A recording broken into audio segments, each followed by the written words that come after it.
आज हम एक ऐसे मुगल बादशाह की कहानी पर बात करेंगे जिसने सब कुछ खो दिया और फिर सब कुछ वापस भी पा लिया। जी हां, ये कहानी है हुमायूं की। एक ऐसा शासक जिसकी पूरी जिंदगी उतार चढ़ाव, हार और एक कह सकते हैं अविश्वसनीय वापसी से भरी थी। ये सिर्फ इतिहास का एक पन्ना नहीं है, बल्कि ये तो दृढ़ता की एक कमाल की दास्तान है। तो सवाल यही उठता है ना कि आखिर कोई बादशाह अपना पूरा का पूरा साम्राज्य कैसे खो सकता है। और उससे भी बड़ा सवाल कि वो 15 साल के लंबे वनवास के बाद उसे वापस जीतने की हिम्मत और ताकत कहां से लाता है। चलिए आज हुमायूं की इसी कहानी को करीब से देखते हैं, उसकी रणनीतियों, उसकी कमजोरियों और हां, उसकी उस आखिरी जीत को भी समझते हैं। तो बात है साल 1530 की। महज 23 साल की उम्र में हुमायूं को अपने पिता बाबर से विरासत में एक बहुत बड़ा साम्राज्य मिला।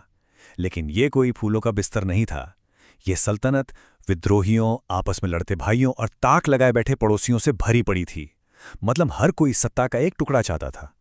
तो ये कहना गलत नहीं होगा कि हुमायूं का शासन असल में शुरू से ही एक बड़ी परीक्षा थी। और शायद हुमायूं की पहली बड़ी भूल उसके अपने ही घर में हुई। देखिए, उसने अपने पिता की इच्छा का मान रखते हुए साम्राज्य को अपने भाइयों में बांट दिया। उसके भाई कामरान को काबुल और कंधार जैसे बहुत ही अहम स्ट्रेटेजिक इलाके मिल गए। इससे क्या हुआ? इससे हुमायूं की अपनी फौजी और माली ताकत बहुत कमजोर हो गई। और ये एक ऐसा फैसला था जिसकी उसे बहुत भारी कीमत चुकानी पड़ी। एक तरफ तो हुमायूं घर की लड़ाइयों में ही उलझा हुआ था और दूसरी तरफ एक नया और बहुत बड़ा खतरा सिर उठा रहा था। नाम था शेर शाह सूरी, एक अफगान योद्धा और एक जबरदस्त रणनीतिकार। उसने हुमायूं की कमजोरियों को बिल्कुल सही पहचाना था। और देखिए, वो कोई मामूली बागी नहीं था। वो एक ऐसा इंसान था जिसके पास हिंदुस्तान पर हुकूमत करने का अपना एक सपना था, एक महत्वाकांक्षा थी। और फिर वही हुआ जिसका डर था। 1539 में चौसा की लड़ाई, शेरशाह ने हुमायूं की फौज को बुरी तरह रौंद डाला। ठीक एक साल बाद 1540 में कन्नौज की लड़ाई में उसने आखिरी कील भी ठोक दी। ये सिर्फ लड़ाइयां नहीं थीं, ये मुगल साम्राज्य के लिए एक जबरदस्त अपमान और उसके पतन की शुरुआत थी। जरा सोचिए, चंद सालों के अंदर ही एक ताकतवर बादशाह अब एक भगोड़ा बन चुका था जिसके पास सिर छुपाने को भी जमीन नहीं थी। सल्तनत हाथ से जा चुकी थी और जान खतरे में थी। हिंदुस्तान पर अब शेर शाह सूरी का राज था। हुमायूं के लिए ये उसकी जिंदगी का सबसे मुश्किल और सबसे अंधेरा दौर था। और यहीं से शुरू होता है हुमायूं की जिंदगी का वो लंबा और मुश्किल सफर, 15 साल का वनवास। ये एक ऐसा वक्त था जहां उसे सिर्फ जिंदा नहीं रहना था, बल्कि अपने खोए हुए साम्राज्य को वापस पाने की उम्मीद को भी जिंदा रखना था। 15 साल, जरा सोचकर देखिए, एक बादशाह के लिए ये कितना लंबा वक्त होता है जब उसके पास कोई ताकत ना हो और वो दर दर भटक रहा हो। इन सालों में हुमायूं ने निराशा झेली, धोखे देखे और न जाने कितनी मुश्किलें सहीं। लेकिन एक चीज थी, उसने कभी हार नहीं मानी। उसका ये वनवास का सफर उसे सिंध से होते हुए थार के तपते रेगिस्तान के पार ले गया। कई बार तो ऐसा लगा कि बस मौत सामने खड़ी है।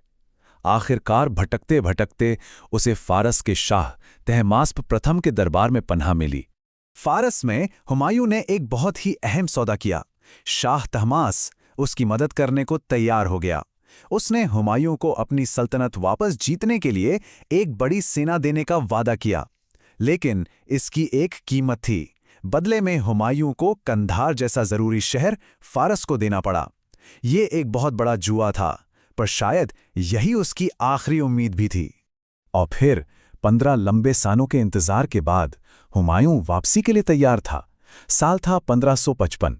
एक ताकतवर फारसी फौज के साथ वो हिंदुस्तान लौटा। ये मुगल इतिहास का एक बहुत बड़ा टर्निंग पॉइंट था और हुमायूं की हिम्मत का सबसे बड़ा सबूत। अपने वफादार और काबिल जनरल बैरम खान की अगुवाई में हुमायूं की फौज ने सूरी सल्तनत को रौंदना शुरू कर दिया।